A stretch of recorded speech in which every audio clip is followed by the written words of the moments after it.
Lester, not here. Okay. Okay, very good. We'll call the meeting to order then. Yep. Is there anyone online that wishes to make a public comment? Okay, with that, then we'll move straight to minutes. Has everybody had a chance to take a look at the minutes? And do we have a motion? I'll make a motion to approve. Kathy Olson moves to approve. Can we have a second? I forgot to say that part, yeah. Second. Who's the second, please? Peter. Peter Okay, thank you. seconds. All those in favor of approving the minutes, say aye. Aye. Aye. Those opposed? Motion passes. The next item on our agenda is the bike bus concept. Right. And we have a guest here to speak on that. Yes. Hello, Dan. This is Kieran. Yeah, I don't know if you want to be introduced by Kathy or if you just want to introduce yourself. Up to you guys. You've been here before, Karen, so go ahead. Yeah, I think some of you have heard from me before, so I'm okay to introduce myself. Thanks. Although Kathy was the person who kindly asked me to come along to today's meeting. So yes, Kieran Furlong. I'm a resident here in Middleton on Middleton Street. And I've got two children, second grade and third grade currently, who attend Elm Lawn Elementary School. Obviously not right now with COVID. But, and as you've referenced, Dan, I have been along to the PBT meetings before. This is something that I am passionate about in terms of increasing our transportation opportunities that are beside the car, right? So walking, biking, and so on. One of the reasons we chose to live where we live in Middleton is because of its walkability and bikeability. So I work at the university. I commute by bicycle to work. My children are at Elm Lawn, and we typically go there by bike or walk whenever possible. And I think that's one of the great benefits of being here in Middleton. Now, one of the things that I had chatted to Kathy when I met with her last was around this bike bus concept. So this is common in other, cities and parts of the world, where if you can just imagine a line of children going to school, think of when you see the, kind of kindergarten kids on a field trip and they're all holding hands, kind of chained together as they walk somewhere. Similar concept, you've got a group of children all biking together, so that there's a degree of safety in numbers. And typically you have grown-up outriders, if you like, at the start and the end of a column of bicyclists. So with Elm Lawn, for those of you familiar with the school district lines, it's got a very geographically tight area, right? So if you were to draw a radius around the school, I think that you'll probably get most of the students within, a mile to mile and a half radius. There is one section that pulls into the school, which is across university, kind of separated by a few blocks.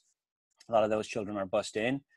Yet still, if you go to Elm Lawn in the morning or at 2:40 in the afternoon, when we're actually attending the school, you will still see a lot of cars.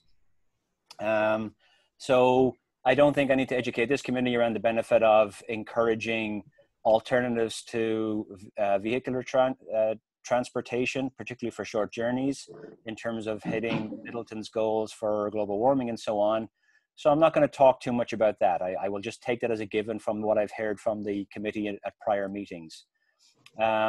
Specifically, I view increasing the number of children who bike to school, not just as an immediate short-term benefit in terms of environment and traffic, but also has a benefit of exposing them to the bicycle as a means of transportation and not just kind of a leisure activity to do at a weekend or something like that. We've heard at prior meetings around, parking at the high school and issues like that. I grew up in a world where nobody drove to high school, right? So I grew up in Ireland, and mostly for economic reasons as opposed to environmental reasons. No one had a car as a teenager. So it doesn't have to be that way. Yet I think it was referenced in a prior meeting around, hey, it's just not cool to be on your bike and going to school. Well, I think if we can get kids to understand the independence a bicycle can offer them earlier in life, I think that'll stick as well. So there's all kinds of benefits, health and congestion and so on that could come from that. So specifically, the challenge tends to be safety. And there's a whole spectrum of, the cities and approach to bicycles in the US. Middleton is definitely better than some. It's a bronze level city, if I remember, on the Bicycle Federation's ranking. So that's great. But for example, with Elm Lawn, the major challenge is Park Street, or Gammon Boulevard, I guess. It's the continuous. So that's a very busy street where you do tend to get cars going a lot faster than the speed limit. It's broad. So that's a challenge for children. So back to the bike bus, last fall, I started biking to the school with my two girls. I kind of, went up and introduced myself to any other parents and children who were there on bicycles to say, hey, where are you biking from? And we actually had a group of 3 families. Sometimes it was a 4th, although that was an only occasional joiner, biking together to Elm Lawn Elementary. Great, you've got the map up there, Mark. That's perfect. Nate actually will have seen us a few times. I remember waving to Nate on many occasions. So we would have, on a day when we had everyone, we had maybe 11 people going by bike to school. Now, ideally, what I would seek, and Kathy thought it'd be a good idea to talk to the committee about this. There's a few things that, I would do what I can kind of grassroots style just to see if we can get others to join, but an element of coordination, or at least highlighting that there's a desire to this kind of thing to the PBT, was my goal for today. In an ideal world, there'd be some kind of Google Maps type application where we could see all of the routes for students to Elm Lawn School. And we'd see which are the most trafficked or which are the most popular routes. And we'd be able to say, oh, this would make sense to have a critical mass of people going this route by bicycle, one from the west, one from the east, one from the south, whatever it might be. Obviously, privacy concerns, I can't just go to the school and say, hey, give me the address of everyone in the school and plot that. But, the city obviously tracks numbers of cars, transit, and so on. So you may have an idea of the traffic patterns that are related to school drop-off and pickup. Being able to promote it and support it is another thing. And then one of the things that Kathy raised when I spoke to her was the involvement of the police as well, of law enforcement. I'm loath, obviously, to take any time away from police officers and their, primary duties. But in terms of community outreach, if it's a case of they want to have officers on the street or a car on the street anyway, having a police car help with the crossing of Gammon Park would be really useful, right? So for example, on the map that you've got up right now, Mark, so I live literally just up the road here, up the street from the library, and the Lutheran church there. So on Middleton Street, I come down Elmwood typically, because we pick up another family, then down Hubbard and kind of past the Henry Court there, and then out onto South Avenue, and we come up to Park Street. Fortunately, we have a pedestrian crossing guard there, Mr. Jim, who's always wonderful and helpful and gets the kids across. And then they continue on the sidewalk from that point. Usually we're cycling on the street up to this point. The children typically cross the street and go down the sidewalk, across the railroad. And then, yes, this little bike path that goes through the cops that brings you down to Elm Lawn. So that's the route we typically do. The most difficult part is that crossing of Park and Gammon. So that would be one request, if there's an appetite from the local police to have a presence or be supportive where it could be used.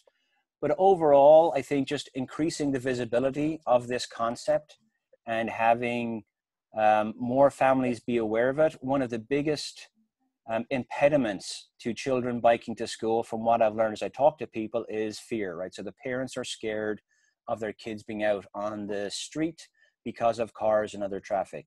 Having a larger group definitely helps with that. And then having the assistance of the crossing guard, or, like I said, if there is a police car there, would help when we come to cross the busy intersection at Park as well. So that's kind of an overview of the bike bus. There might be some of you who think, well, it's only going to be for a month or two a year. I was biking pretty much year round with my girls. It was only when it got down to the, kind of teens and below that we did not go by bicycle. So this could also open the window for folks to bike more often as well. And all in all, I think it could lead to knock-on benefits. Like I said, hey, maybe at high school we'll have more kids biking to high school and not have to worry as much about parking spaces, which I know is a source of friction for some of my neighbors as well. When you've got, cars being parked everywhere off campus from the high school as well. So that's kind of the information that I wanted to provide to the committee was basically, we had a small bike bus operating this year, and it was great fun, a great way to get the kids to school. I think it could be expanded. I think in particular, Elm Lawn Elementary, because of the geography of its district, lends itself to do that very well. There's just a few sticky points like crossing Gammon to get to where we need to get to. And overall, if there's any ideas or concepts that the committee could come up with, any ways they might be interested in supporting this, again, I'm not making any firm requests. I just wanted to bring it to your attention and see what people would say. Well, Karen, Okay, I'd like to, there. Yeah. Karen, this is Kathy Olson. I just wanted to comment that I know when school starts back up, we don't know what if it's going to be full scale or what it's going to be. But typically when a school year starts, the police are very interested in making cars aware that school's back in session, slow down. So I don't think having the police buy into this bike bus would be difficult. I think that would be it'd tie right in with their schools back in session kind of messaging. And also when I worked in the schools, they would often, if there was a communication we wanted to send out to all of them, that they would, let's say, if you're interested in a bike bus, they could include this this communication with the kids, in their weekly newsletters or whatever, and then who to contact. I think that might be a good way to get it out, because they're not going to be, you can't go in and say who walks in this area or who rides bike in this area. But if you have them self-select and say they'd be interested, that might be helpful. Yeah, and I am planning on talking to Mr. Shell, the principal, about it, and then also the parent-teacher organization as well. Right. Exactly. Yep. So now if we can just get school back in session. Yes. Yes. Okay. Does anybody else have any more comments or questions? Yes. This is Jim Schutz. Can you hear me? Yes, we can, Jim. Okay. I think it's a very good idea. I think for a couple reasons. One, I think social distancing is going to be an issue for a while, and this automatically provides that with being on the bicycles. Mm-hmm. I think the other thing is it will give an opportunity for kids to learn bicycle etiquette, bicycle safety at a much earlier age. So I think it's a great idea. Thank you. Okay. May I speak now? Yes, Susan, please. Yeah. I think it's a great idea. My only concern, since we have two elementary schools and a middle school in the city, is the police involvement. Simply because we only have 3 to 4 officers on duty during a shift. And I could see that could be quite problematic, especially during the morning. Well, Karen, you don't see this as an ongoing thing. You see just as a kickoff to having the police escort, right? Exactly, yeah. And definitely, okay. Susan, I recognize that absolutely. Like I did not want to be seen to be taking police time and police resources from where they are. It's more if this overlays with a desire for the police to be in certain areas, or we want to have a presence, if it's a way for them to build community relations. And I do think it's more of an occasional thing, definitely at startup, help just raise the visibility of it, make people who are commuting to work at that time aware, oh yeah, there's that group of kids on their bikes again. And then it shouldn't be needed again. And then maybe it's just the occasional revisiting from the police officer again, kind of just to, highlight again that we've got a group of kids coming on the bicycle. So by no means would I want this to be a drain on police resources. I'm much more interested if it overlays with their desire to be in the area when it's school time at the start of the year, as Kathy outlined. Okay, that's real helpful because I know they will be interested in being involved in terms of, this is great community policing. It's just staff, the number of staff we have could limit if they had to be there all the time. Right. Anyone else wishing to make comment? Yeah, this Do is we want Nate. to make one? Oh, Nate. Go ahead, Nate. I think it's a great idea. Yeah, as you've said, Kieran, I've seen you guys do this, and you do have a pretty big following at times.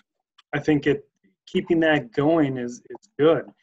Now, taking that sidewalk, I don't think is probably the best idea because there's a lot of kids walking with their parents on that sidewalk. I think actually, building on what Jim had said earlier and teaching these kids the correct way and actually using that 66-foot, even more wide roadway with their bikes is totally, it's available. Right. And there's a left turn lane there. So Right. if you have a bike bus, I think it should be used on the roadway so these kids realize that, they can use the street. That sidewalk gets very narrow, and if you have 11 kids riding on there, it's, the other people walking to school have to step on the wet grass and move, and all of a sudden the bikes take priority on the sidewalk, which I never have liked. Sure, and actually I want to address that, Nate, because where Mark has the graphic up here right now from South Avenue, which is, there you go with the cursor, and then down to their railway line, that's the one stretch of sidewalk where the kids go. Now we also, have you seen my large bike where I have kids on the back, and there's another bike that carries kids? The grown-ups stay on the road. Yes, ideally we would all stay on the road. We just make a right turn coming off South Avenue there. So actually, if you go across to Park there, Mark, you'll see what I'm talking about. So don't go too far. There we go. So that intersection right there. So there's typically a crossing guard there. The grown-ups, what we have been doing is we stay on the road in that bike path. The kids have crossed over and continued on the sidewalk, and it is not ideal, Nate. The last thing I actually want to have is bikes on the sidewalk. But the reality is, even with the crossing guard there was one morning last winter where there was a large box truck from a heating and ventilation company that blew through the pedestrian stop crosswalk when the crossing guard was actually out in the middle. Almost took him out, and we were waiting to cross, a group of us as well. So fortunately, what we try to do as well is we try to time it so we get ahead of a school bus. They have to stop at the railway crossing anyway as they come down Park. That gives us a little bit of breathing space to move left to get into the left turn lane to turn up onto the road that Elmwood is on, which I think is Woodview or something. Yeah, so that's the intersection right there, Mark. Yeah, so that's the big challenge. As you cross the railway line, you need to move out into traffic, cross the traffic lane, the vehicular traffic lane, to go move into the left-hand turn lane to go up to Elm Lawn. Oh yeah, that's challenging for young kids. Obviously, with the parent outrider on the front and on the back, that would make that easier. yes. But it's still particularly nerve-wracking when you've got cars coming from the south at high speed. They really don't, they kind of come there, at very high speed because it's a broad open road. Then they hit Tiedemann's Pond and they begin to slow down, but they're still going at speed as they hit that junction. You need to turn up left into Elm Lawn. And then from behind, you have cars which maybe they've become impatient because they were held up by the crossing guard. Maybe they're just in a rush, whatever else. They can come down and don't always, even when we're signaling that we're going to turn left, will just sometimes go ahead and pass us anyway. So that's kind of where, if there's going to be any police involvement, there's a little bit of, okay, education and keep an eye on that moving left if we're having all the kids go on the road, and just make sure that, they catch a few of those folks who are passing on the left, cyclists who are signaling that they want to turn left, which is a dangerous maneuver. I hear you. Yeah, I've done it 100,000, That's however exactly many it. times. Right, But, exactly, right. Yeah, I've even thought of like a contraflow lane on the east side of Park Street. But I mean, that's just, there's not enough Right. space out there. I think, Right. having that lead parent and that back parent out in the lane of traffic while the kids can stay in the bike lane, it would probably help. But, Right. once there's no police presence. Right. Exactly. And as you all of know, there'll be car drivers, certain drivers who will think, what's this strange vehicle in two wheels in front of me for? And not understanding it's a public highway and it's got every right to be there as much as they do. So. Yeah. Right. Okay, do we have any more comments?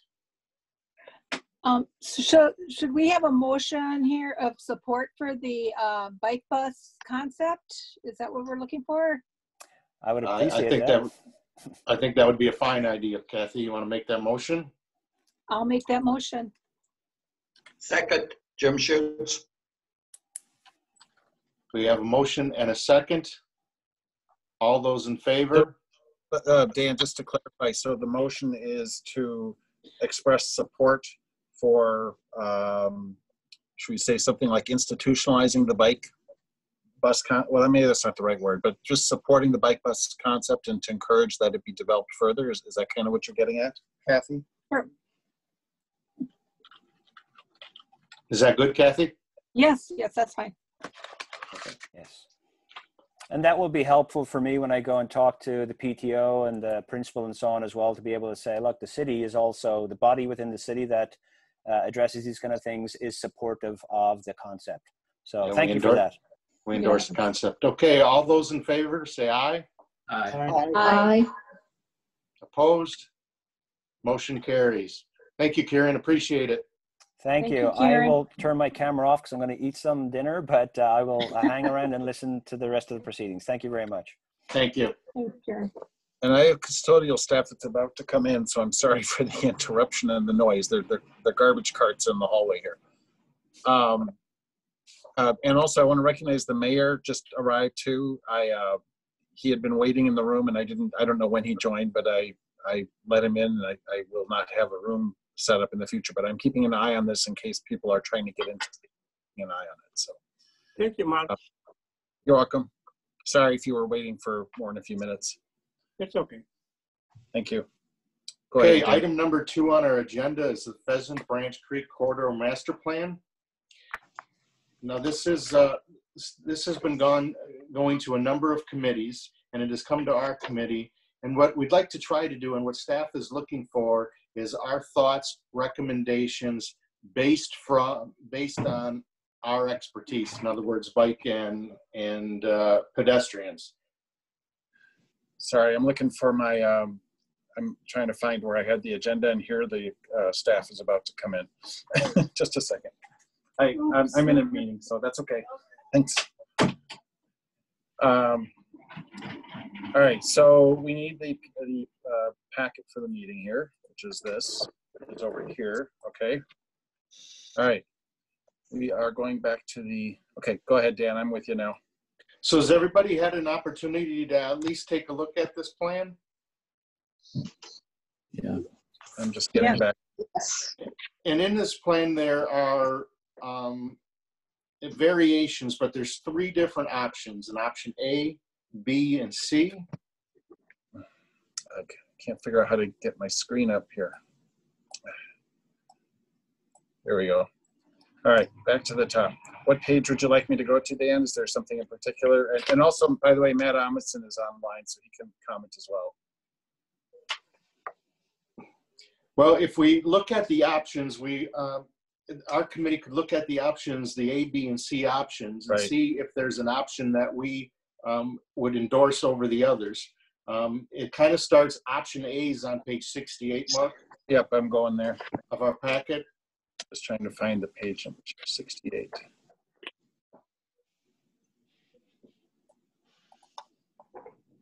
There we go. I'll make it bigger.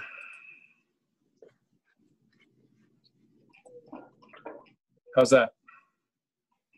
Can everybody see that? just to summarize, and this is Matt Amundsen, the Director of Public Lands, Recreation, and Forestry for the city. Option A is basically the same as what exists currently. 10-foot wide path with shoulders, and keeps the path in the current alignment that it's in the corridor. Does anybody have any questions on option A for Matt?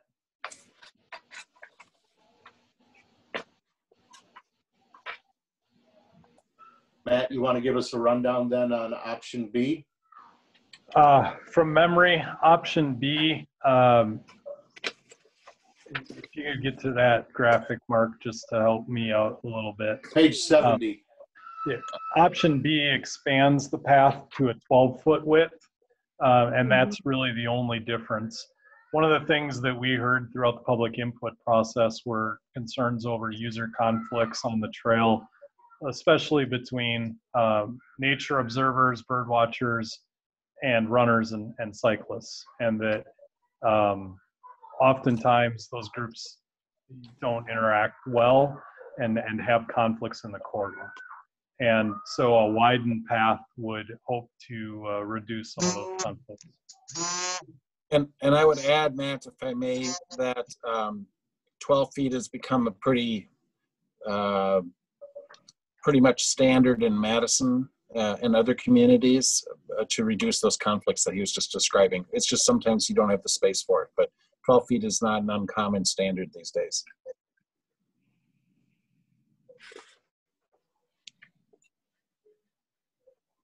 Any comments or questions about that? So option C, which Mark's working to get to now, is the one that kind of was championed throughout the public input process. It's the one we've heard the most positive feedback about.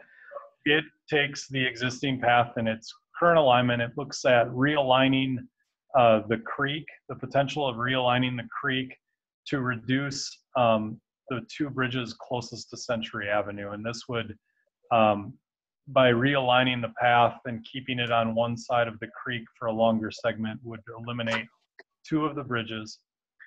It also creates what referred to in the plan are side paths where possible, and adds a pull-off lane, maybe the best way of describing it, where people walking at a slower pace, nature observers could get off of the main path and utilize a side path where we have room to incorporate that side path.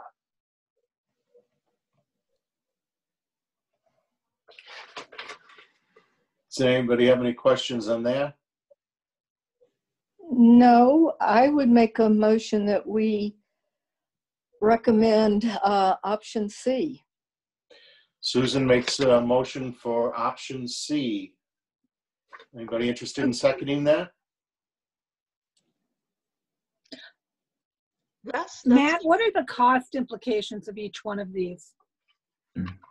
We don't know. Option is the most expensive. The plan does reflect on those options, and again, these are estimated. It includes a pretty healthy contingency, and really the next step in this process is soliciting RFPs for, one, the stream bank work, and two, the trail and bridge design, so that we get better numbers and actual designs. I mean, this plan, the master plan, is really a 10,000 foot overview. With option C, by eliminating the two bridges, it is presented in the plan as the cheapest alternative, because the other two options replace all 6 existing bridges. One of the things that we're going to do in the RFP for bridge design, or that we're planning to do, is have the selected consultant evaluate the current bridges, whether they can be reused, if some, any, all, or if the need for new bridges is required. So I think that's one of the things that will get fleshed out in that RFP process a little greater detail. The main concern with the bridges is that if you've been down there, and I'm sure most of you have, the the stream bank where the bridges used to sit has been washed away significantly. And a lot of the structural engineers that we've talked to about this project, and we've even seen on recent projects that we have done, one of them being flood recovery, if you're familiar on the South Park with the bridge that connects to PPD's parking lot. What we did there was installed a helical pile system with a concrete abutment. So it's different than the pan footing that the bridges previously sat on.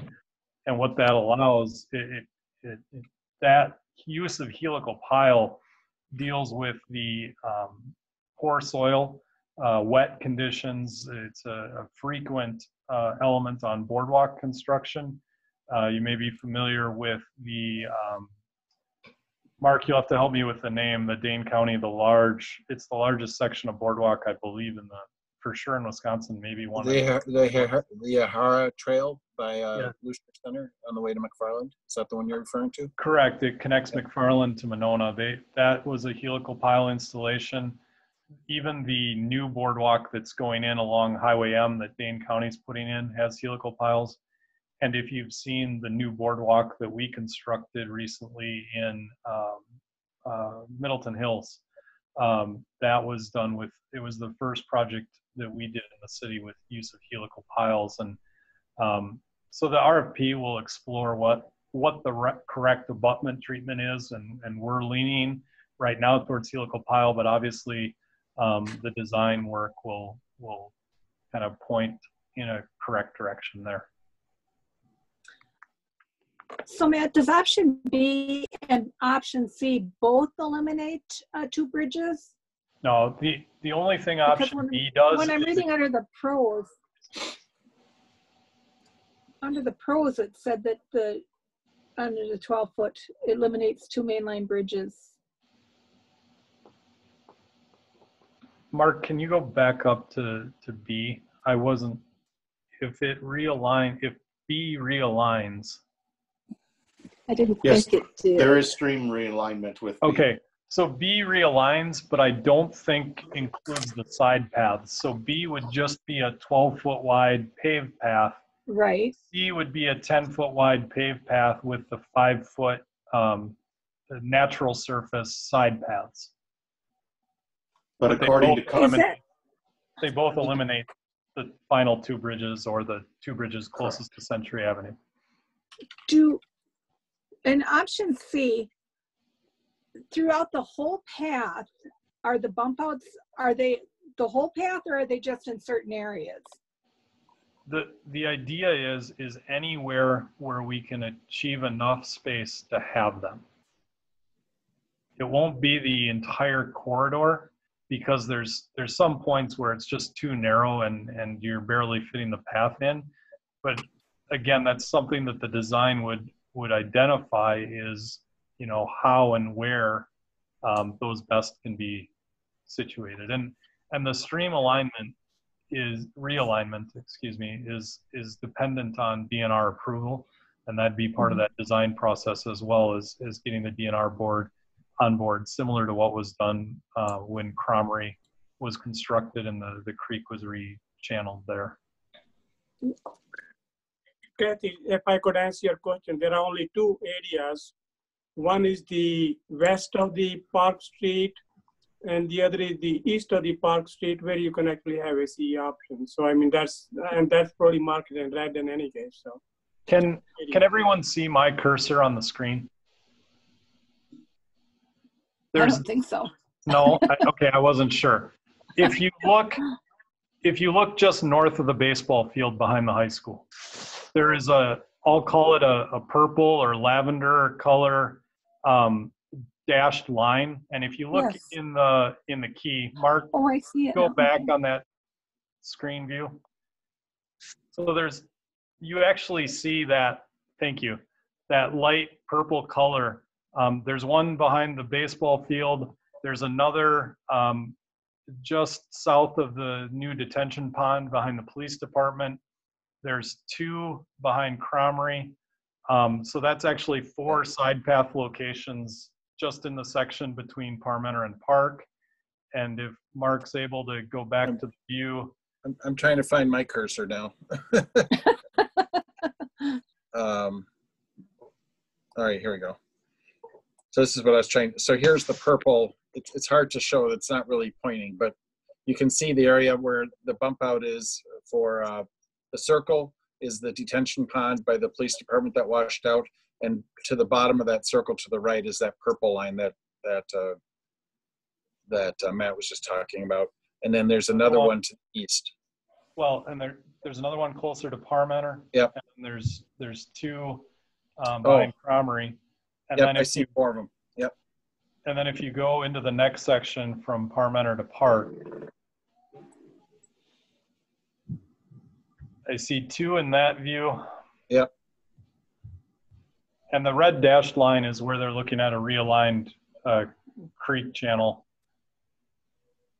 You mean the path or the creek channel? Channel. Okay. I thought the idea was to eliminate those bridges. That's why I assumed that was the path, but I'm not as familiar. But yeah, it does say path. That'd be the path realignment. Right. So where the creek, because it's going the route of the creek right now, so it's showing that the creek would realign. Oh, I see. Yep, got it.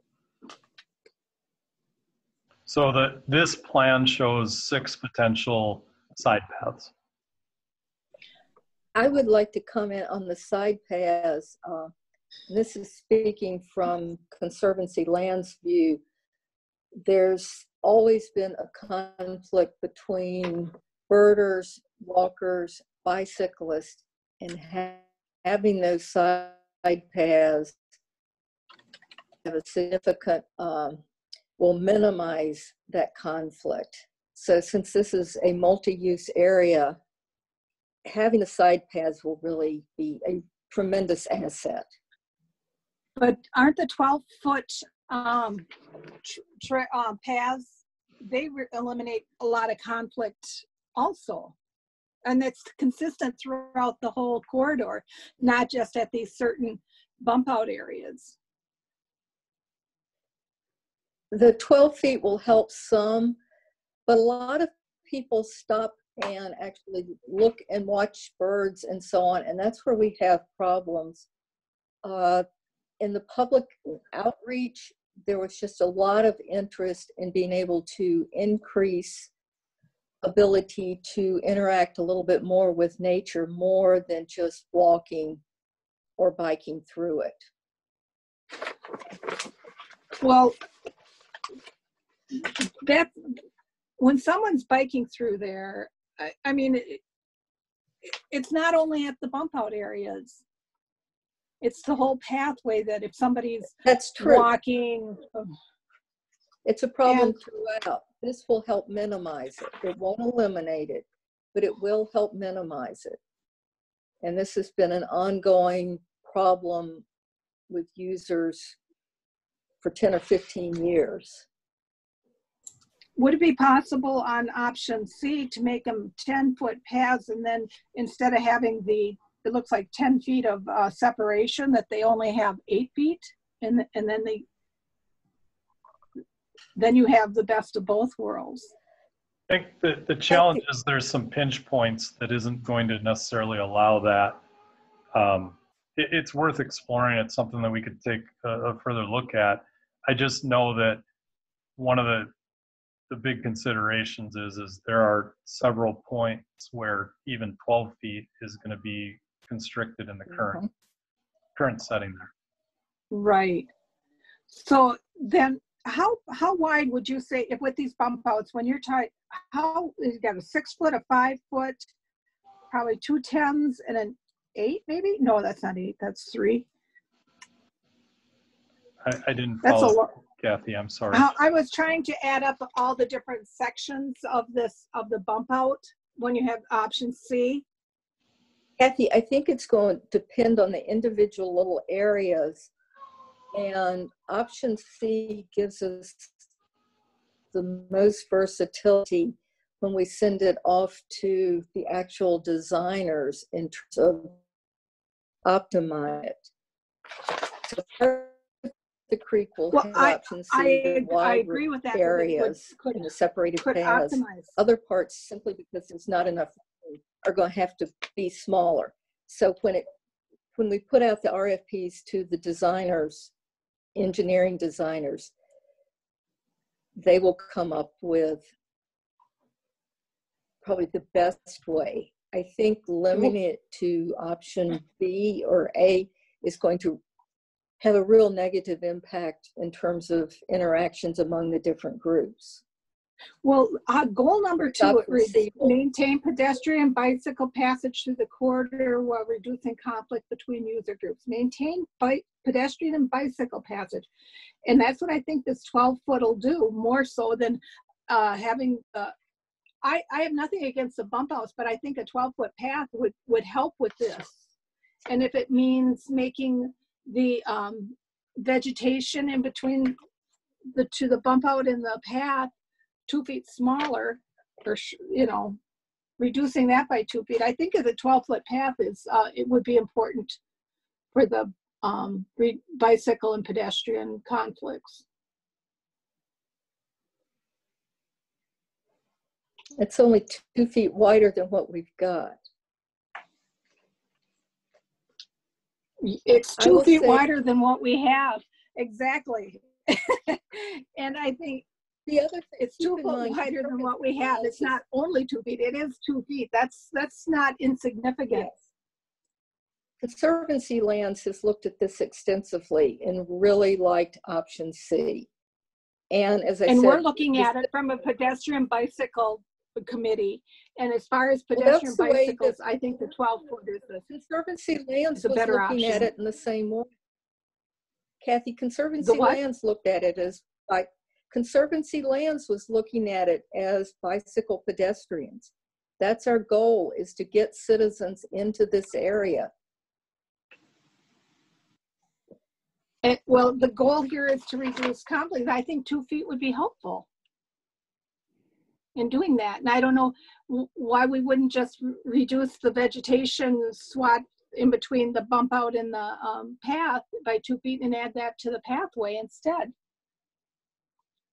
So Kathy, you're looking at option B and option C, you're specifically talking about the landscape area, and there's 2 different landscape areas, and they're roughly the landscape area in C.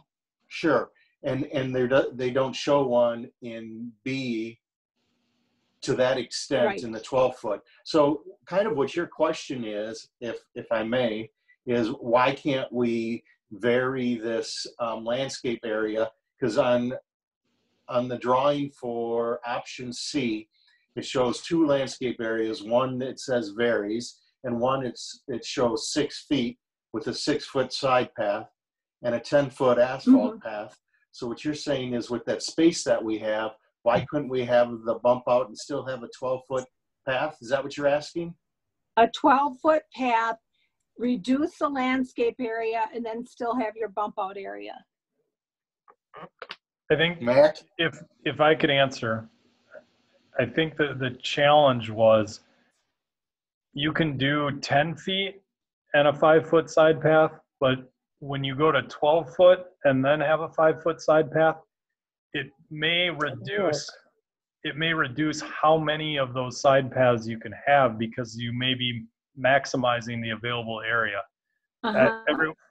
So I think the easiest thing here is that we amend the RFP on the trails for the consultant, whoever is selected as the design engineer, to say minimum of 10 foot with 5-foot side paths, and allow for the consideration of up to 12 feet on the path. And I think, the other challenge here is cost is going to come in. Obviously a 10-foot wide is cheaper than a 12-foot wide, and that'll have to be a decision finance and council, ultimately deals with. But I understand what you're saying, Kathy, that 12 foot through the entire corridor is better than 10 foot and 5 foot in certain areas.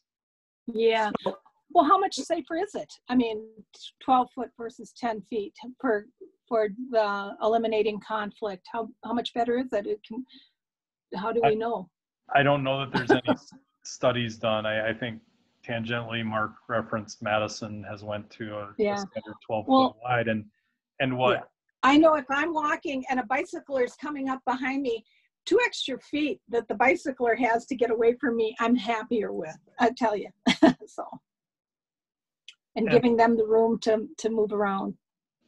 And Mark and I talked, I came back from a national conference last year where they talked about the micro-mobility movement, the e-bikes, the scooters, all of that. Right. And design should really be incorporating those kind of elements. We might not ever have scooters in Middleton, but this idea of greater mobility and technology and devices that, your greater path widths can better handle those, new technologies and new developments. Mm-hmm. Yeah, the side paths having a lot of those offer a huge advantage to several different groups. One is hearing impaired, who won't necessarily hear bikers coming up. People with strollers have limited ability to get out of the way. Dog walkers has been a real You're concern. talking only in the areas that have the side paths. Right. These things, if it's 12 feet, those same people are better. I mean, like if you're hearing impaired and you're on a 12-foot path, there's more room for them to get around you. Yes, but may I finish explaining the whole thing? Sure.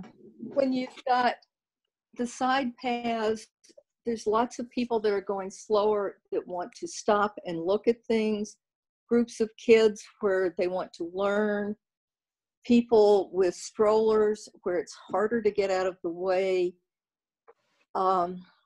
hearing impaired, people in wheelchairs. The side paths give them an area where they can feel very, very protected. So it won't, because we can't have side paths all the way through it because the creek corridor is too narrow in places. It still gives them a better experience. So I would hate to eliminate the side paths. I'm not saying eliminate the side paths, but they'd have a better experience on a 12-foot path than a 10-foot path, and then have some side paths with it. I have a question for Matt. In RFP, why can't we have a cost estimate for all three? If they can put a 12-foot path in, there's not a lot of room in some places. Dan, if I could ask a question to Matt, what is the issue? What is the problem with getting the cost estimate for all 3 options? There's such a thing called money, and we have to find out that what is that which we can afford. So what is, for them to give an estimate what each of those options is going to cost, I think, as you said early on, it's a 10,000-foot view here. So we need to have a details before we can make a decision. You can't just make a decision without knowing how much it's going to cost. So I think in RFP, we should have the cost estimate for all 3 options. And there are some committees who have made different recommendation in any case. So we got to have the cost in RFP, all 3 options, doesn't matter what. Mayor, the most logical answer I have to that, I don't think that we can obviously incorporate that into the RFP. But for a design consultant to evaluate and design 3 options and give you cost estimates on 3 options is going to cost more than if we could come to a consensus now on 1 option. And if it's cost a little bit more, that may be not such a bad thing. Because if those 3 options, their cost difference is huge, spending a few dollars and saving thousands probably would be worth it. Matt, may I ask a question? Please do. How would it work if, to Kathy's point, if we had 12-foot paths wherever there is not a bump out, and then where there's a bump out, we go down to 10 foot? you know, kind of incorporating the two. That would work. I think that can work. I mean, Mark would probably better know than I do if, I mean, it might be additional signage with path narrows, or we're going to have probably signage that indicates the side paths anyway and direct those that Sure. are slower moving, just like on a highway where you've got the third lane for passing lane, you know, you'd have to have signage indicating that.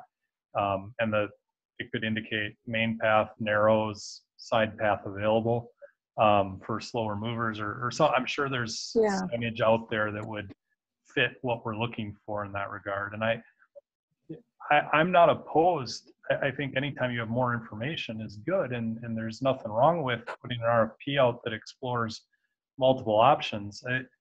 The challenge with all of this for us is we've gotten such different feedback from different committees that I was working today on the memo that's going to council next week that summarizes all these committee recommendations, and it's going to be a workout just to get to a consensus.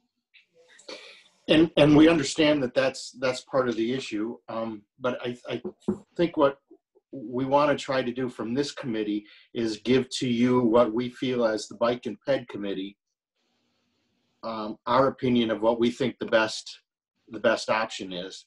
And while I like the side paths, I also see Kathy's point of the 12-foot path. And so I guess if it were for me, my recommendation would be go with C, a modified C, where we have a 12-foot path, and then where the bump out is, we go down to a 10-foot path. Remember, one idea that Matt said was to, we could amend the trail RFP to say a minimum of 10 feet with 5-foot side paths and give them the flexibility during the design process with this guidance that you're giving. So. And suggesting that wherever we can, we would look for the 12-foot. Right. I like that. This is Jim Schutz. I had a couple questions on the side path. Now, the side paths are stone. That's the intention of the plan. Again, if there's a desire from this committee to have a different surface, I think you guys have the complete right to suggest that. But the idea on the side paths were that they were for either slow walkers or those looking to take a more leisurely experience through the corridor. And they would be also 10 feet? The plan shows them as 5 foot wide. 5 foot wide. I think those would be fine, but I think that it would be very tempted there would have to be some type of signage or something saying not for bicyclists, because I could see with a stone path with a sharp curve, it could be very tempting for some bicyclists who are out for a fun type ride to go from the asphalt onto the stone and around a sharper curve. So my concern would be to be able to prevent bicyclists from using those. What about the bump outs for people in wheelchairs or strollers? Wouldn't that be difficult for them to maneuver? We have miles and miles of it in the Branch Conservancy. Conservancy. Okay, so it'd be like that kind of wore off rock kind of thing. Okay. Yep. Does anybody else that hasn't had a chance to jump in have any comments? Looking at this plan, my initial thought at the concept is, could you split it, with equidistant, 10 feet, and have one for biking, one for walking and relaxing? Or is that throwing another option in the fire that we don't need right now? Nate, I think everyone would love that idea. There's just not enough room down there to have that level of consistency. There's too many constriction points to allow for that level of path. Yeah, that's what I thought. I just didn't know how wide that variable landscaping area between the two was, and if you could take away some of that and make 10 and 10. That seems like a good way to go about it. There's still some areas that are too narrow for that option. Okay. Dan, may I make a comment? It's Mark. Please. Thinking about what Jim Schutz said, and also Susan and Kathy's conversation about the purpose of these side paths, I would have absolutely no problem with directing or giving bicyclists the guidance that they stick to the main path. I think that makes a lot of sense. As you all know, I'm as much of a bicycle advocate as anybody, but I also, after 25 years working with the city and knowing about these conflicts, I think it's very understandable that birders and people who are looking for a more passive experience, should have their parts of the conservancy as well. And I think I support that. So bicyclists are welcome, just like they are in the main conservancy. You can't bike up Fredericks Hill. You can't bike down to the Springs. There's a little bike rack there at the Springs. There's the main trail for the bicyclists. It just happens not to be paved in the conservancy. Here it would be paved, and you'd be directed to stay on pavement as a bicyclist. Bicycles paved. Okay. Yeah. I think, Jim. I think I like that. And that would be done through. I would assume that would be done through some signage that we're going to have to put out throughout the trail anyway. Yeah, I think it's going to be obvious with the 5-foot wide side path it's essentially a sidewalk, basically, albeit gravel. And I think again it becomes an issue of etiquette, like every trail user etiquette, like it's been for 15 years already. So anyway, I just want to lend my 2 cents to it. I think that makes a lot of sense. I think there's a way to strike that balance. Susan, would you be amenable to a friendly amendment to your motion to have it be 12-foot paths until you came to a bump out and at that point go to 10-foot paths? Yes, if we could make it 12-foot where it's feasible. I've got concerns also in terms of just the creek stream going through, that there are going to be areas where width of the paths is going to be a problem. And I think we'll learn more of that once we get to the design process. But right now, what we're trying to do is we're trying to look at these various different options, and we're trying to say, from our purview as Bike and Ped, what do we think would be best for Bike and Ped for the constituency that we have in our committee? Yeah. And so I think the things are going to vary a little bit, but we can give the guidance to the RFP that that's what we're looking for. Yeah, I agree with you on that, but I think we need to be realistic and give them a little bit of flexibility that there will be areas where they can't meet what we're asking for, and that's okay.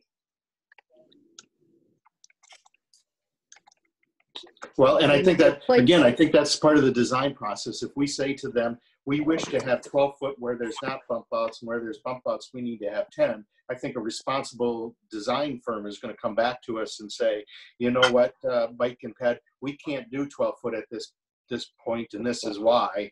And then, then we go from there. But I think if we say, this is what we'd like, that's what an RFP is. This is what we'd like. And then when they do the actual design work, their job is to say to us, it can't really be done here. Or if in order to do it here, it's going to be a huge cost or what have you. Yeah. So I don't think that there's anything wrong with it. Go ahead.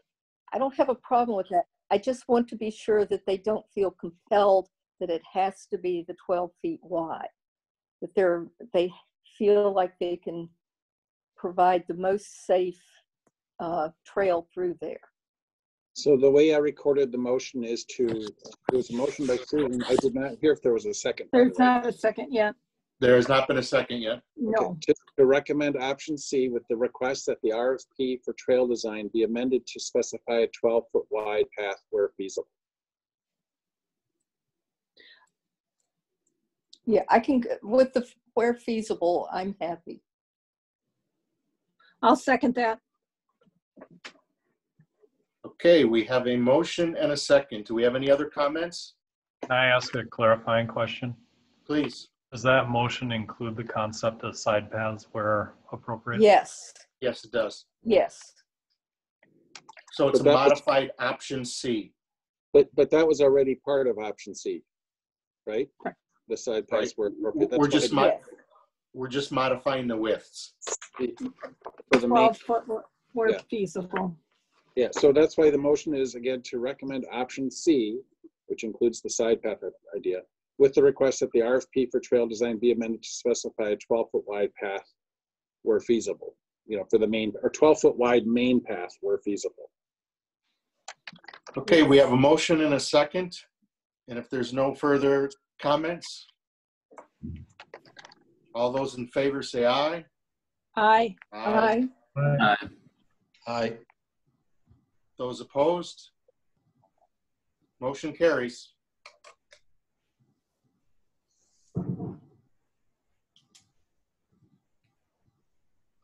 Is there anything else on that that we should be discussing? Not that I'm aware of. Matt, are you still there? No, he left us. I think that's Okay, I think that's the answer then. Okay, let's move on to agenda item number 3, the revised transportation element of the comprehensive plan. Okay. Sorry, I'm just moving forward here for the next item. That's coming up here in a moment. All right, so I have news for you, and that is that the city planning staff, we have 2 new planners on board, Daphne Shu and Kelly Hilliard, who focuses on sustainability. And with our new team, we are redoubling our efforts to complete the comprehensive plan. Sorry, I'm just looking for the document. Here it is. So for those of you who are new to the committee, since we last discussed this, we have the transportation element to the plan is it's a comprehensive plan, of course, addresses land use, housing, utilities, and a wide cultural amenities, wide variety of amenities, and so we are focusing here on transportation.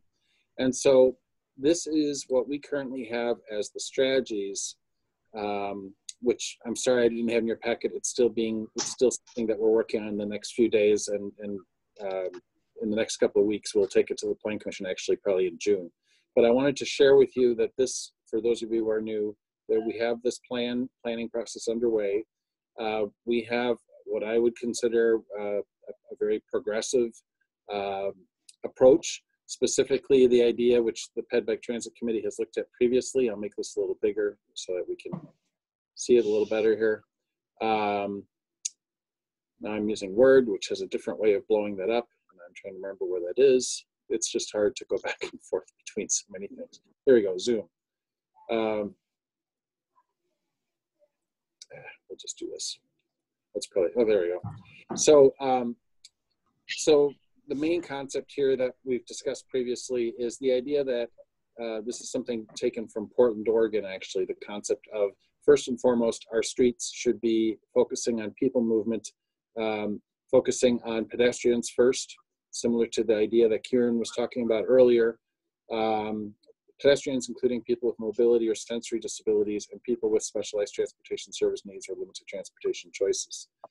Next, bicyclists, then transit riders, occupants of automobiles, and then unoccupied vehicles, as a strategy for how we have complete streets, essentially. We focus first on, we balance all the needs, but focusing on pedestrians.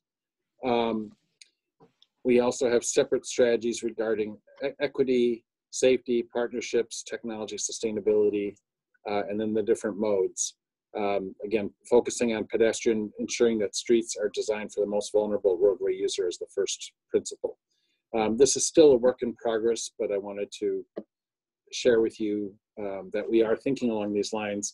And we have maps that Daphne, who's done some great mapping work, we have now finally some in-house GIS capability. And so this will lead into the next agenda item, which is really why I added this to the agenda, because the sidewalk gap analysis is an offshoot of all this too. So we've mapped our existing, in solid green, our existing bike paths. And then in the lighter green, olive green, is planned future connections. So there's really no action item here other than stay tuned. I will be sending to you the language for this section in May for future discussion.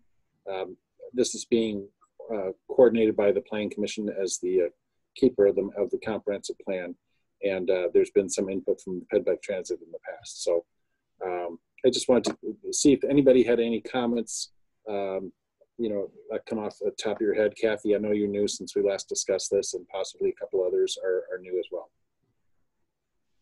Mark, I'd like to say I really appreciate emphasizing the pedestrians as the most vulnerable. I think that is a real positive.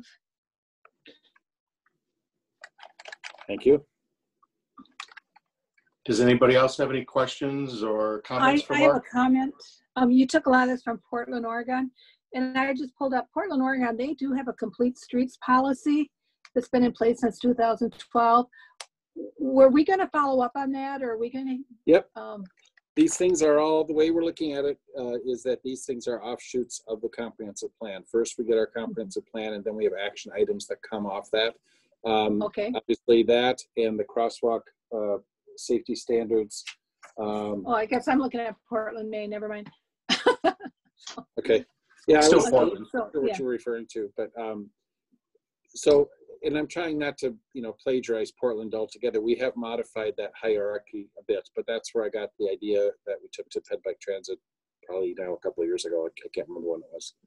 Okay.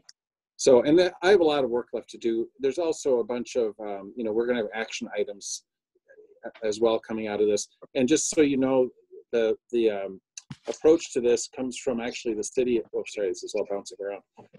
The city of Madison has adopted a new plan that a comp plan that I really like, and we've actually are modeling our format after that. I'm not going to unveil the format here tonight, but I can't find my other browser that has it. Where is it? Well, I've got too many. Oh, here. I'm telling you this, having two screens and not knowing which one's going to project is very, this is a learning experience for me. It's made me realize, Dan and Susan and Kathy, that, and the mayor, if he's still on, that it makes me not want to have an airport commission meeting using. I'll tell you that right If it were that simple, Mark, only. Well, we've had a couple of hearings, and I've let, Abby's been running the meetings for the involving hearings, because I wanted to make sure we weren't cutting anybody off. Yeah, I can't find the Madison one. I had it here a moment ago, but it's gone now. Anyway, the point is, if you Google Madison's comprehensive plan, it really is a nice document that they put together. So we're kind of modeling that format to some degree. So, Dan, I didn't have anything else here other than, like I said, we'll keep you posted, we'll keep you involved, and we can, as far as I'm concerned, move on to the next item. All right, well, if there's no questions for Mark, thanks for the update, Mark. Let's move on to sidewalk gap map and policy recommendations. Now we're dealing with a more pedestrian issue. Abby Attune had a memo in the Plan Commission packet in February, and it's been reviewed by Public Works on March 9th, which had included their recommendations, that their motion in your packet as well. And we have a sidewalk gap map. And so basically we're looking for Ped Bike Transit Committee's feedback on the policy that was in your packet and the comments from Public Works Committee, ultimately leading to this map that is on the screen now. Just zoom out a little bit. So what triggered this is every year it seems we have a debate in Middleton, wherever whatever part of the city is slated for a street reconstruction project where there isn't sidewalk, that inevitably leads to a debate about should we take this opportunity to, with the street project, install sidewalks on one or both sides. And there's been some the city's been inconsistent as to when it's added sidewalk and when it hasn't. And it's in part, you know, there's various variables that factor in, and some of it is neighborhood opposition, obviously, that oftentimes comes into play. And so we felt from a staff standpoint, I don't remember if it was direction by the council or where the project initiated, but the idea was to have, try and have a comprehensive look at what our policy should be so that we can, so decision makers can refer to that policy and apply it to individual circumstances, to try and, you know, improve equitable, you know, how we handle these things across the city so they don't have neighborhoods pitting them against each other. So this is the outcome of that. This map, I don't think I have anything else to say other than those two committees, and we want your input now.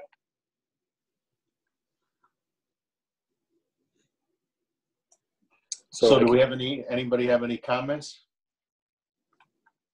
I can go back to, let's see. So this involves a scoring system, prioritizing the need for sidewalks along our busy streets, you know, in order of, you know, University Avenue being a type of street that's first, which has sidewalks, of course. Sidewalks in the business park are pretty much not specifically the park where American Girl is and UW Provisions. There's no sidewalks in there. Those aren't arterial roads, but those are, you know, those are going to be weighted heavily. So here's some other scoring criteria.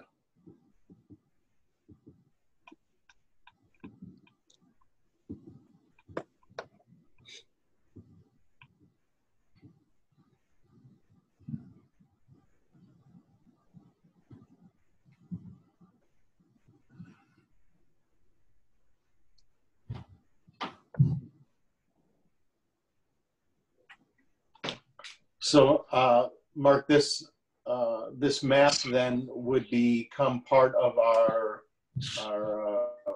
roads plan. So then, as the council every year puts together, well, not every year, but we update our 5-year roads plan.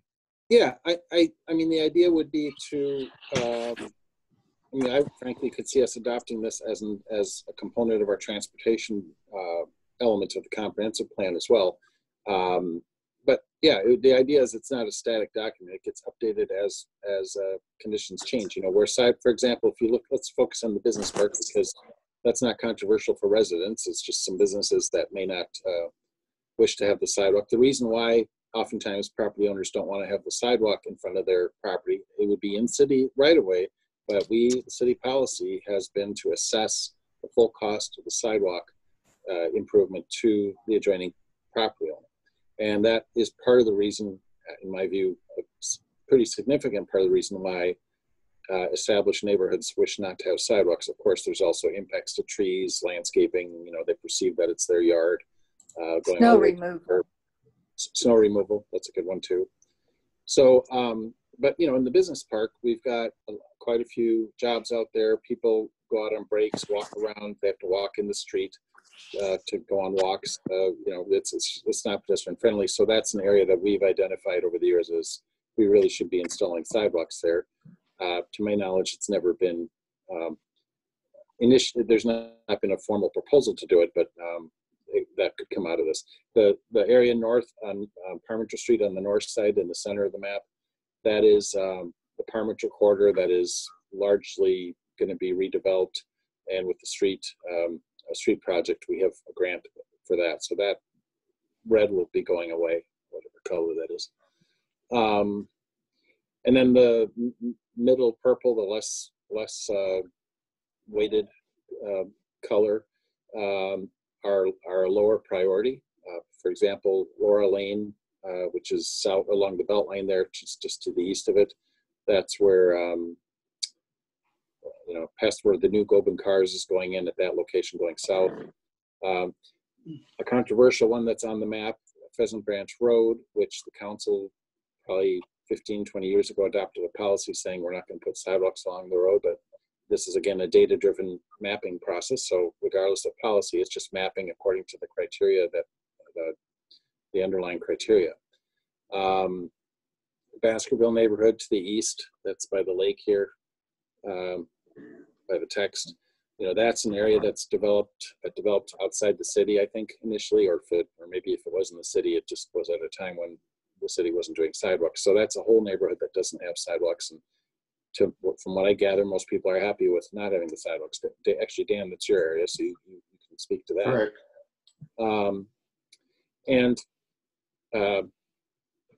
So that's why the colors show different weights, different priorities, and based on the criteria that were developed. So really, it's not so much seeking your approval of it's seeking your input in terms of what you think, if we're on the right track with these criteria. And Public Works Committee also has modified, where was their motion? This is Abby's motion here, or Abby's list here, but Public Works Committee adopted their own recommendation. Let me go find that, sorry. There it is. So the motion is halfway down.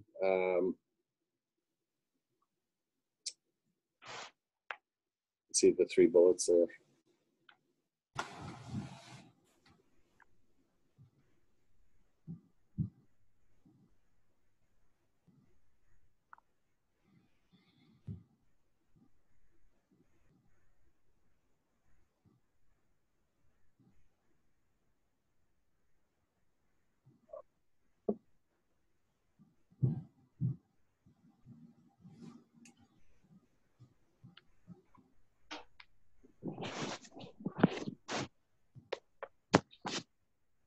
Mark, I'd like to say the sidewalk plan that Daphne put together is significantly improved, with putting areas around conservancy lands where there's a sidewalk on the other side of the street at a very low priority.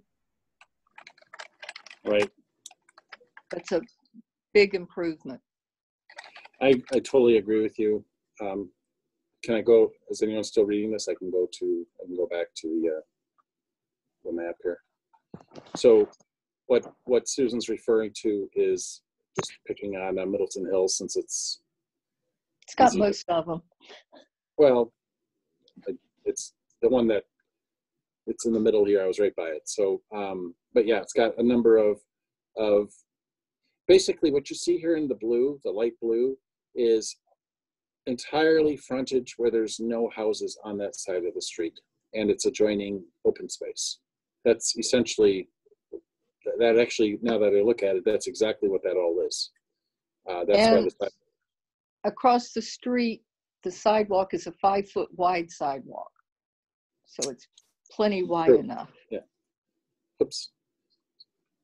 Yeah. So I mean, the grocery store is here. If you can see the where I'm wiggling the mouse, so somebody who wants to walk along every street there's a sidewalk along every street, except for, I think there's not a sidewalk in this one little block for some reason. On that little block of diversity, there's missing one. Yeah, and that actually, I'm going to make a note of that, because I've always wondered why that is. Well, I know why that is. It's because there were established trees. They didn't want to. There's some 200-year-old oaks there. Yeah. No, that's why. So, anyway. This is Jim Schutz. I had a question. The light blue is the lowest priority? Yes. the question I had then is on Bristol Street, next to the high school, is in light blue.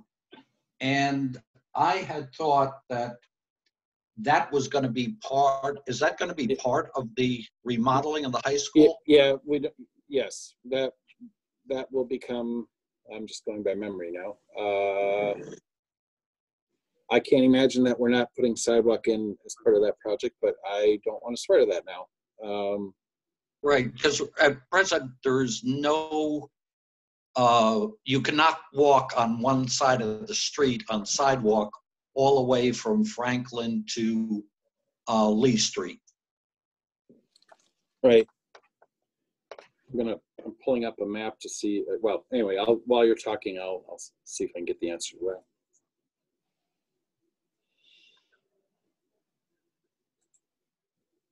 And I had thought that this had come up last fall when we were looking at the plans for the high school and traffic patterns, and that there was going to be a sidewalk on one side of the street, one side of Bristol. Yep, I'll get back to you on that. How about that, Jim? Okay, that's great. Mark, I can't help but notice the high priority sidewalk that was just removed this year in front of the fire station. Oh, yeah. Actually, the council has budgeted for that, to put in a crosswalk at for Cynthia? What's that? Is it for Cynthia? No, it's Cayuga. No. Cayuga? Cayuga, thank you. Yeah, thank you, Cayuga. I don't know why I was drawing a blank on that. So basically, by where it says Highway 14 here, the symbol, that's the in front of the fire station. And so the council has authorized through the budget for 2020 to install a crosswalk there. So we are planning to, actually, I should check with Public Works on the status of that. But at that time, the connection to the sidewalk was going to go in. Right. And I did not know that. I didn't create this map. This is GIS driven by Daphne. So I hadn't, to be honest, hadn't even noticed that. But yeah, I'm not surprised that that showed up, because that's, that's what we were saying all along is why I rip it out. So.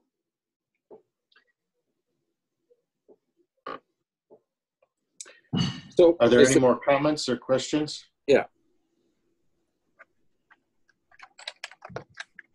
Does anybody care to make a motion?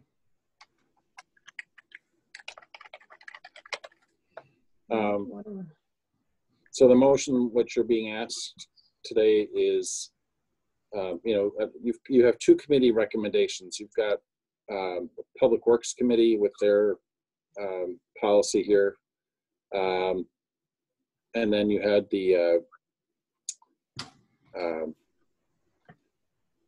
well, that was actually Sean's memo, and then this is the Abby memo. It's hard when we're, you don't have paper in front of you, but. Mark, what sort of motion would you like? Well, the committee supports this plan? Well, are we on the right track? Is there something we're missing in our policy recommendations, the criteria for scoring? Is there something that should be emphasized or de-emphasized? Are we missing, are we missing anything? That's the type of feedback we're looking for. I think we're on the right track. You guys are doing well.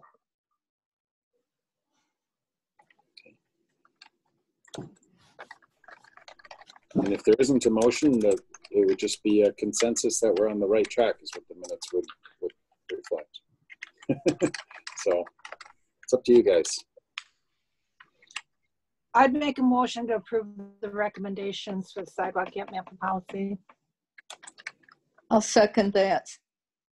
Is this based on, Kathy, this list, what you have on the screen here? The document, yeah. Okay. The scoring document? That was in our packet. Yeah, the February 6th document. Okay, to endorse the, we'll call it the planning staff memo or the Policy recommendations. February 6th policy recommendations. Okay, thank you. Okay, we have a motion and a second. All those in favor? Aye. Aye. Opposed? Motion carries. Thank you. Crosswalk safety standards, Mark? This is here because if it weren't, I would hear about it from Kathy. That's right. I was so happy to see it. So Yeah, I first of all, I remember to put it on there. It's my regular reminder. As I mentioned with the complete streets, this will be an offshoot of the, let me go back to the packet here. Well, there's nothing in the packet, but this will be an offshoot of the, coming out of the comp plan. This will be an action item. I'm sorry that I have not, that and complete streets, that I've not been able to bring you those and continue to make progress on those from what we discussed a year to 2 years ago now. But we are making this push to get the comp plan done, and then things will fall out of that. So, but I wanted to put it on there to say I hadn't forgotten. So the standards will become part of our transportation comp plan. What will happen is we will have action items strategy, and this will be, completion of crosswalk safety standards, complete streets policy, things like that are action items. If we have developed anything by then in the next few weeks or months, we can incorporate some of that, or reference that appropriately. But yeah, that's the goal, is to reference them in the comp plan. The comp plan can't, isn't going to cover everything in terms of details. It's just basically saying these are our goals, here's where we want to be, and then these are the steps that need to be taken to get there. It's an outline. Yeah. okay. Kathy, do you have any more questions on that? I'm just kind of wondering timeline on this to get the transportation plan, or get this in the works. Yeah, our goal with the comp plan is to get it done this summer, early summer. To start having a draft reviewed, a completed draft by the end of May for review by the Plan Commission in June, with they'll schedule a hearing, assuming they like the plan. We'll schedule a hearing. So this summer would be that process. Hopefully with the COVID situation, that we will start being able to have meetings that are more accessible again. I would argue that this is pretty accessible, but it's obviously not an in-person. I think most people would prefer the in-person opportunity. So hopefully we will have that opportunity to have meet in the council chambers and with a live audience again. And then so like late summer, we'll be able to start working at seeing something on this, you think? I would like to work even before then, Kathy. Okay, good. Yeah, I mean, I've got the I'll update you on the North Mendota Parkway, or North Mendota Trail in a moment, but between that and airport items and various other things, it's been too hard to keep up with. I've had to, so I apologize. Yeah. Well, we look forward to seeing something a little bit later this spring or summer. Okay. And this, by the way, is a map that's in, I don't remember why I put that in the document, but that's a map that's in our comp plan. So, so the other thing that I have then as an update, if you're ready to move on, Dan, I'm sorry, you're Please go ahead. Apparently I did not put, I thought I had put something in the packet, but I don't see it here. No, there's no packet. Just trying to think where I have a quick document that I can go to. Just a second, bear with me for a second.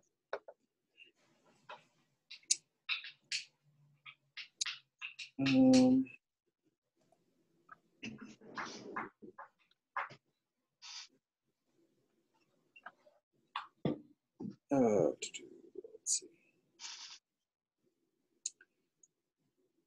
So we have been working, we being Alders, Ramsey, and West and I specifically have been reaching out to property owners along, I want to get the overall map here so you can see it. Here we go, I think I found it. Yeah, here it is. My computer, oh, there it is, good. All right.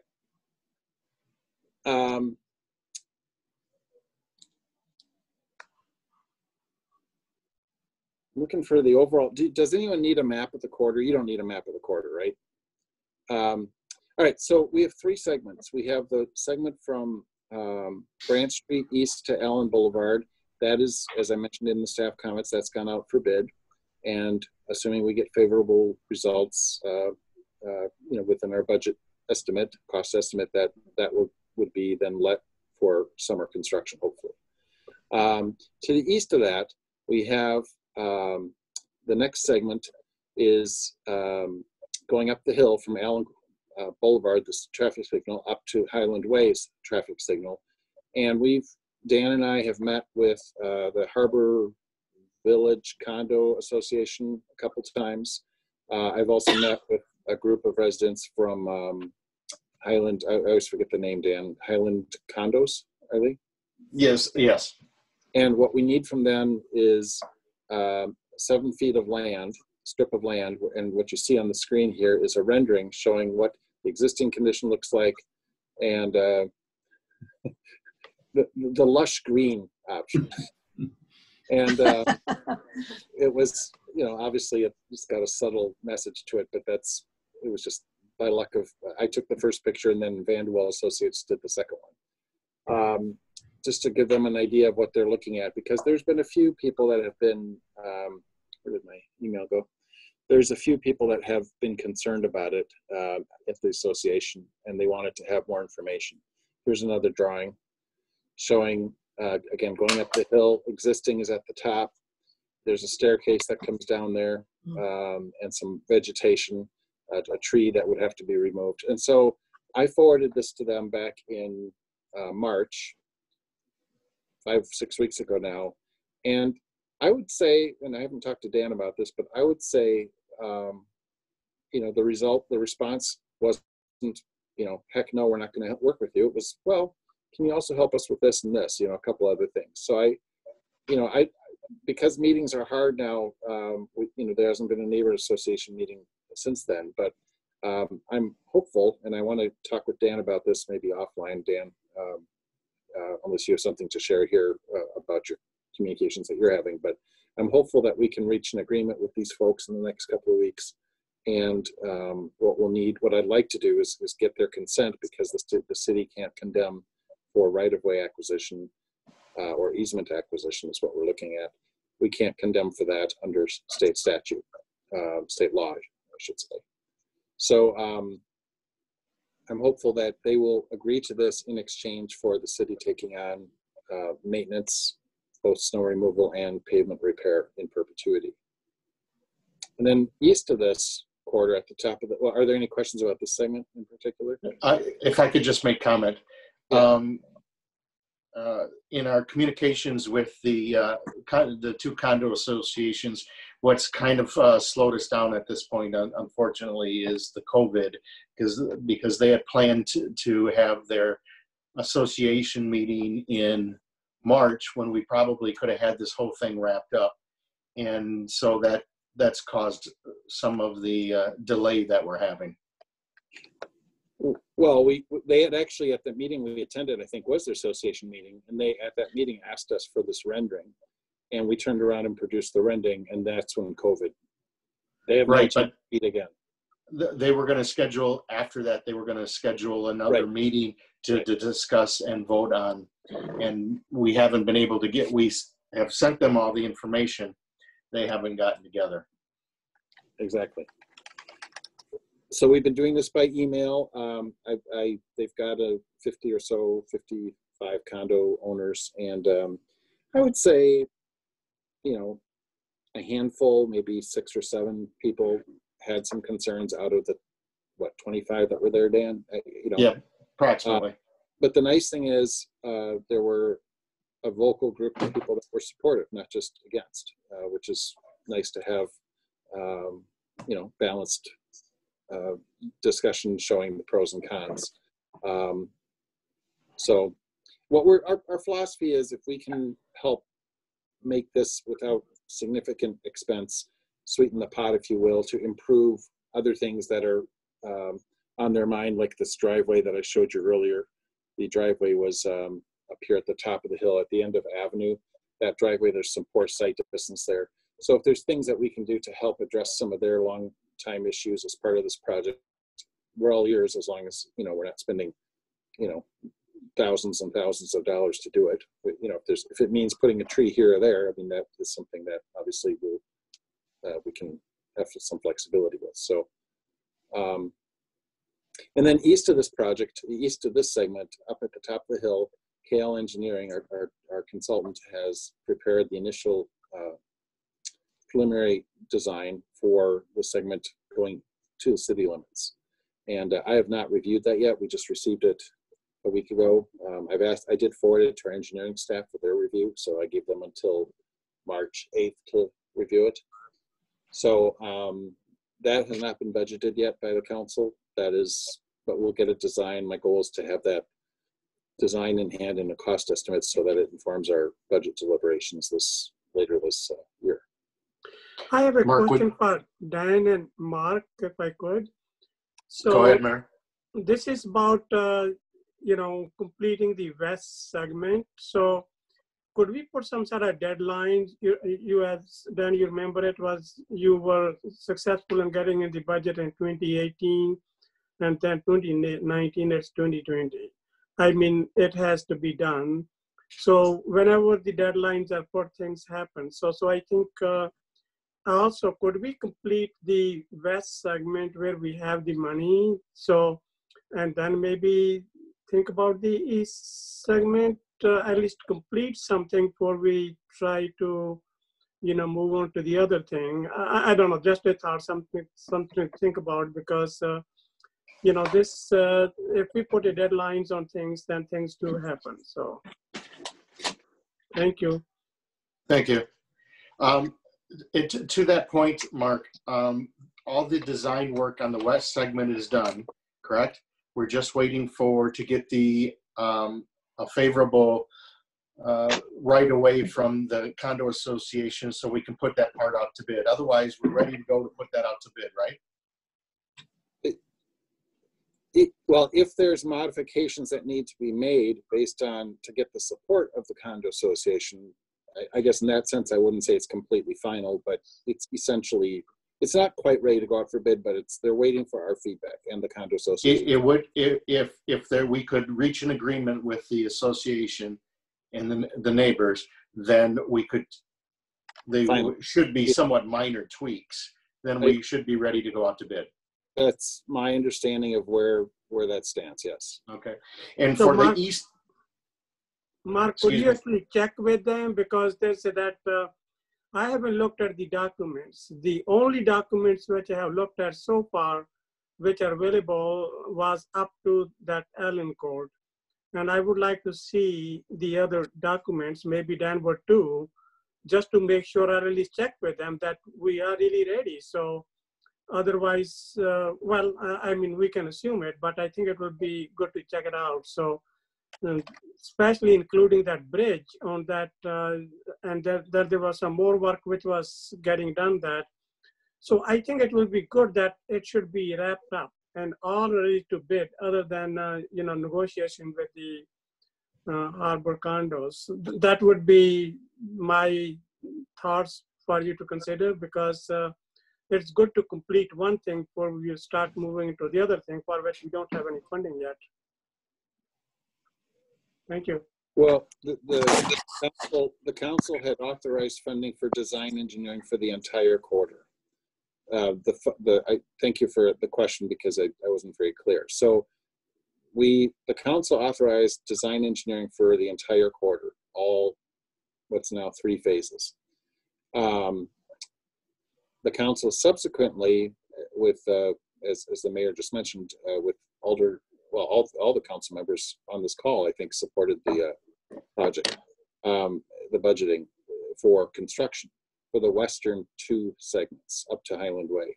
It's the eastern segment that's not yet budgeted for construction. So I think, Mayor, what you're saying is let's make sure we get the ones that have been budgeted and get those completed first before we proceed with the east. The only point I would make is that if we want to try and apply for grant funding from the county, not from that federal grant that was so difficult to adhere to the terms, the county has a grant that requires the design to be ready to go, basically.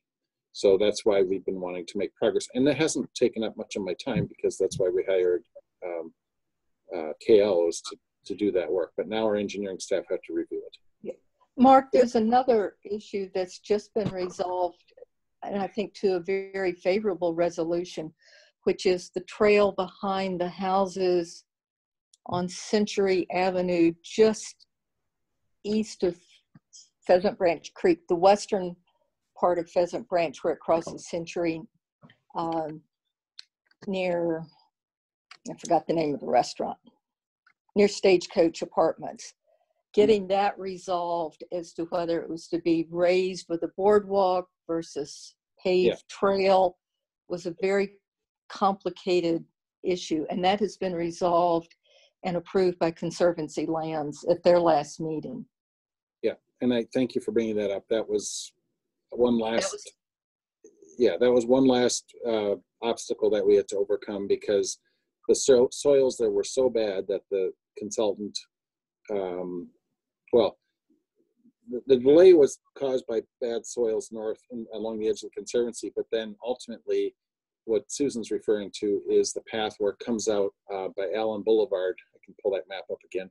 Where it comes out by Allen Boulevard, there's a next to Goodwill. Oops, where am I going here? That's Madison. Oh, it's got all rotated. Yeah. Well, there's several complications. Poor soils. There was concern over loss of trees. There's a sewer line, sanitary sewer line under where the path will go.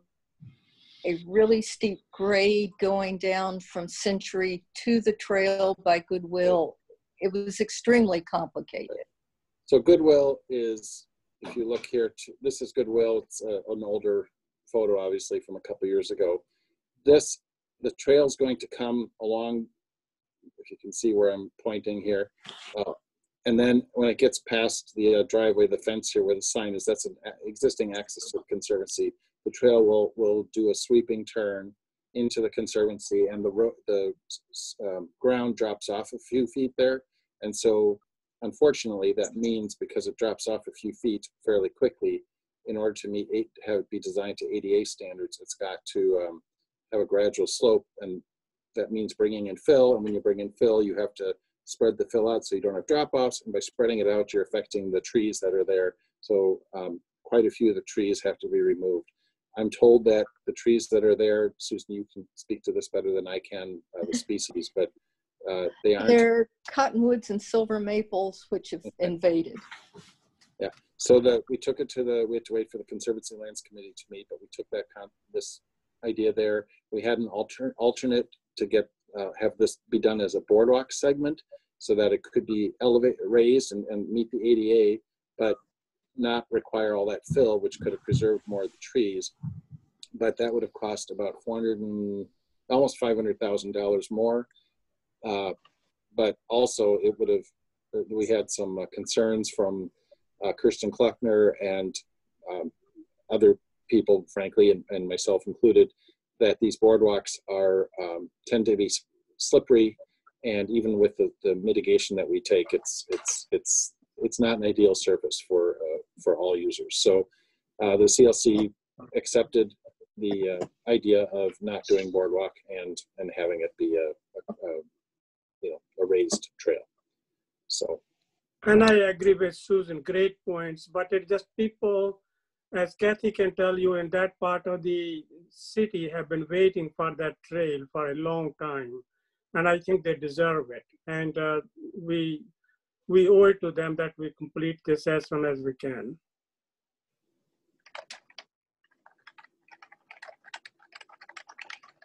I don't have anything else, Dan, Okay. on that.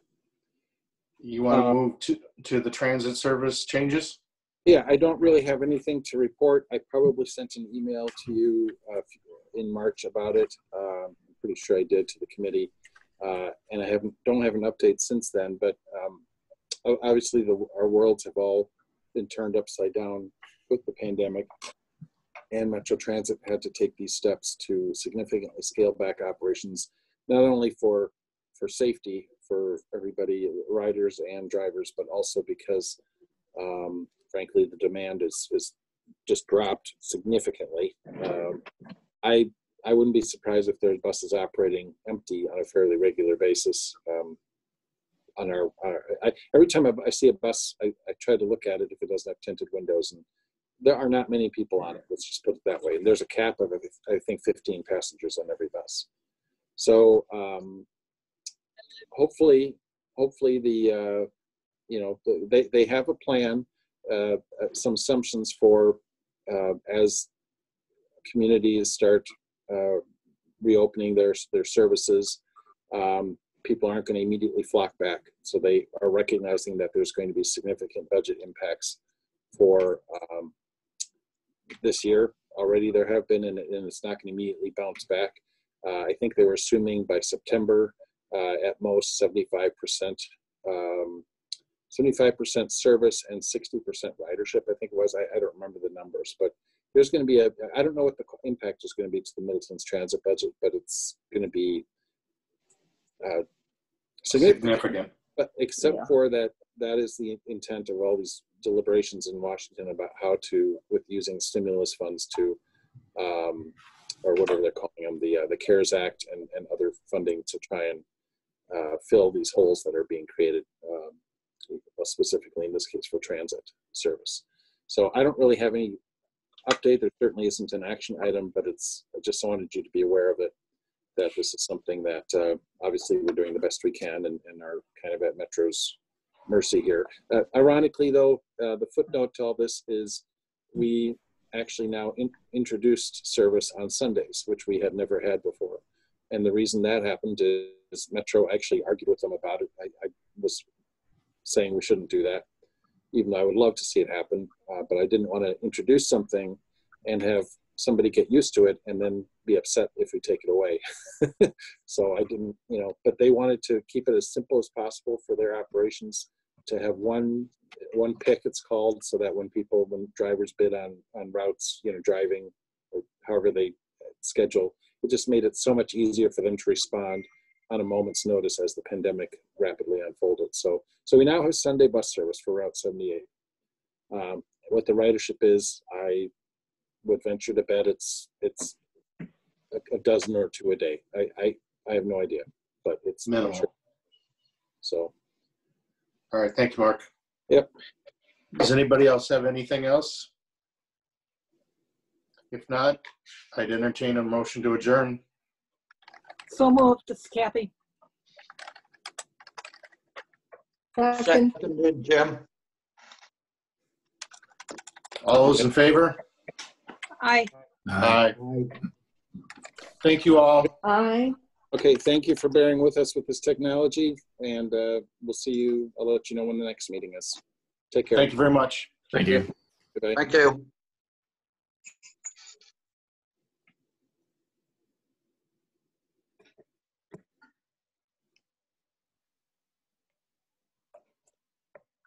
Dan, are you? Oh, he's.